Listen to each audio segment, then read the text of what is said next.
आता आपल्या आवडत्या मालिकेचे संपूर्ण भाग मालिका प्रसारित झाल्यानंतर लगेचच पाहू शकता फक्त सन नेक्स्ट वर. भारतातील प्रेक्षकांसाठी मोफत सेवा.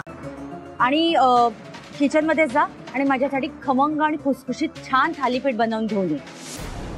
जा पटकन जा.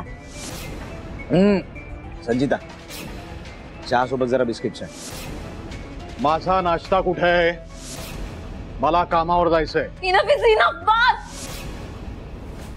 मला नाही झेपत आहे हे सगळं यार. कसं कळत नाहीये तुम्हाला? सतत 2 दिवस मी काम करतेय. संचिता हे कर, संचिता करते, संचिता ते कर, संचिता करते. हे आण, ते आण, कॉफी बनव, चहा बनव, पोहे बनव, थालीपीठ बनव, सगळं करतेय मी. बास झालं यार. डॅड मी कोण आहे? मी सून आहे ना या घरची. मी नोकर नाहीये. मग तुम्ही सगळे मला असं का वागवताय? हा झालं, घडलं ते. आता मी मान्य पण करते ते. पण ती चूक होती. मी मुद्दाम नाही केलंय काही. माझ्या हातून स्वानंदीचा हात सटकला, ती पडली. तो एक ऍक्सिडेंट होता डॅड. खरंच मी मुद्दाम नाही केलंय काही. प्लीज असं नका वागवू मला.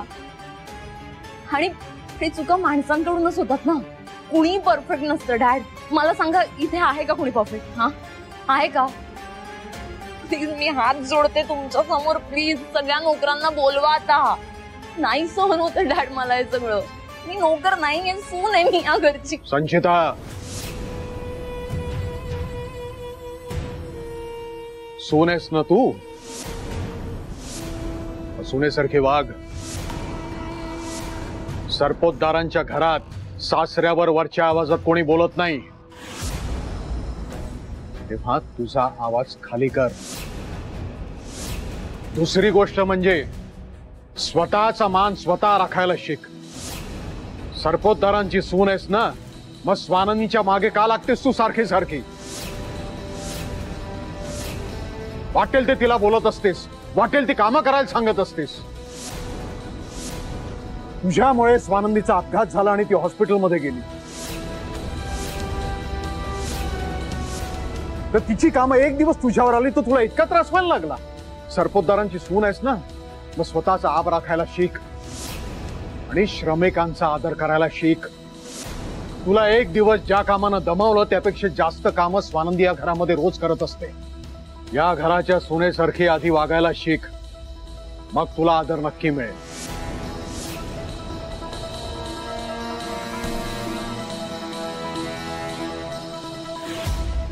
मामा, मी पण येतो. सुजित, सुजित, सुजित, कुठे चाललास तू? परत कधी येणारस?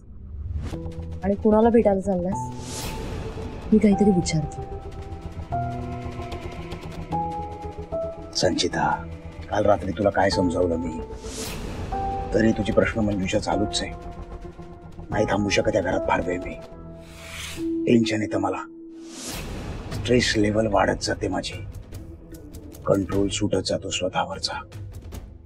काल तुला जे काम करायला सांगितलंय ते प्लीज आधी कर.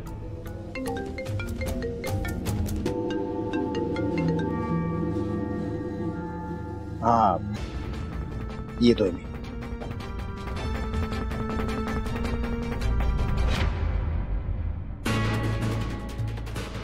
काहीही करून स्वानंदीचं बाळ या जगात यायच्या आधी मरायला हवं. पण कसं, काय करू? प्रत्येक वेळी स्वानंदी काही ना काही कारणाने वाचते आणि तिच्या बरोबर तिचं बाळ सुद्धा वाचते. माफ करा, मला लक्षात नाही आलं तुम्ही दाराच्या मागे आहात ते.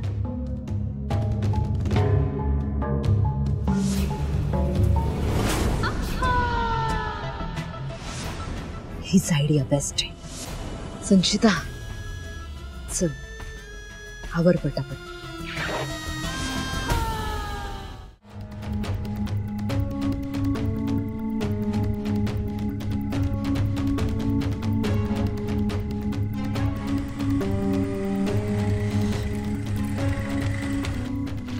मॅडम 2596 चलो.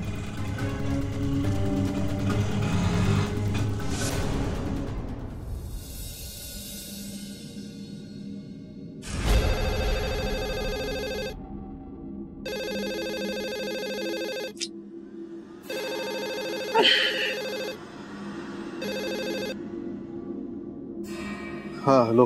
हॅलो साहेब, संचिता मॅडम आत्ताच बाहेर गेल्या. किती वेळ झाला जाऊन? ह्या आत्ताच थोड्या वेळापूर्वी बाहेर गेल्या आणि त्याने रिक्षातून गेल्या.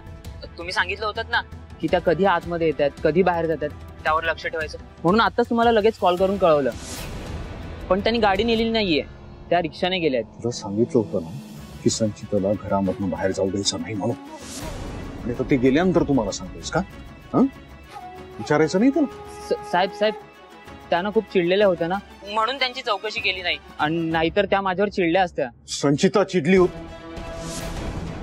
संचिता चिडली होती, तू विचारलंस तर ती तुझ्यावर चिडेल. ही नसलेली अक्कल का वापरलीस तू?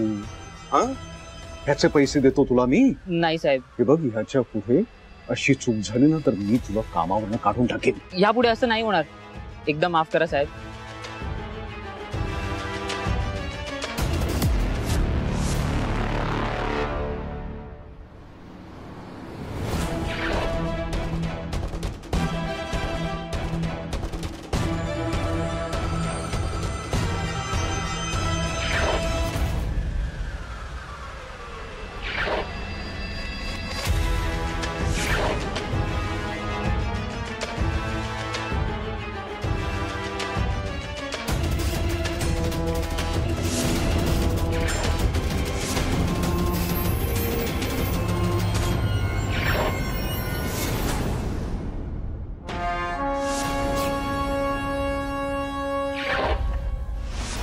स्वानंदी, आज तुझ्या बाळाला कोणीच वाचवू शकणार नाही.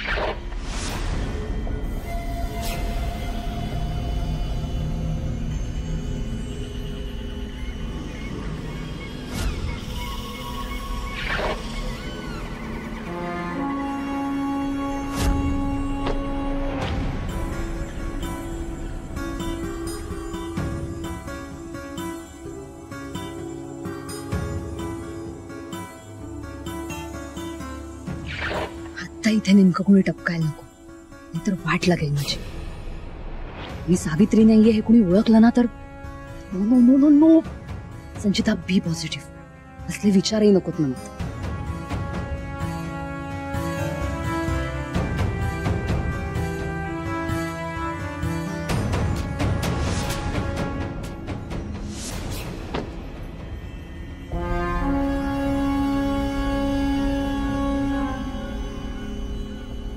सावित्री मावशी,